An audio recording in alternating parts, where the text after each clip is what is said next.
আসসালামু আলাইকুম। সবাই কেমন আছেন? আশা করি ভালো আছেন।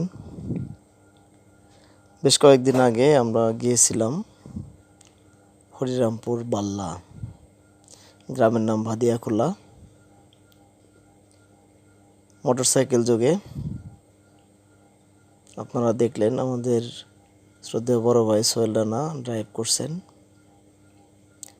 রাস্তাঘাট খুবই সুন্দর। মানিকগঞ্জ থেকে মনোগেট হয়ে আমরা সোজা জিটকা রোড।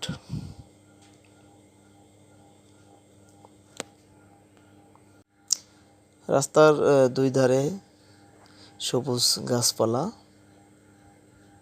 মাঝে মাঝে ফাঁকা জায়গা এবং দুই পাশে বাড়ি, খুবই চমৎকার।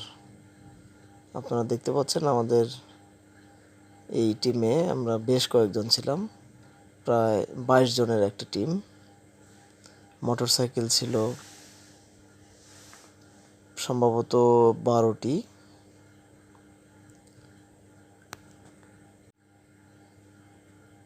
এই রাস্তা ধরে যেতে যেতে আমরা আসলে প্রকৃতির অনেক কিছুই দেখতে পেয়েছি। সবচেয়ে ভালো লেগেছে যে বেশ চওড়া রাস্তা এবং একদম ভালো রাস্তা, কোনো ভাঙাচোরা নেই, যেখানে মোটরসাইকেল ড্রাইভ করতে খুবই মজা। আপনারাও যেতে পারেন। এই রোড ধরে একদম পদ্মার পাড়ে যাওয়া যায়। সেখানে পদ্মার অনেক চমৎকার দৃশ্য আপনারা দেখতে পাবেন। এই রাস্তাটি ধরেই আমরা এগিয়ে যাচ্ছি। রাস্তার পাশে ফসলের মাঠ, মাঠে সবুজ ফসল।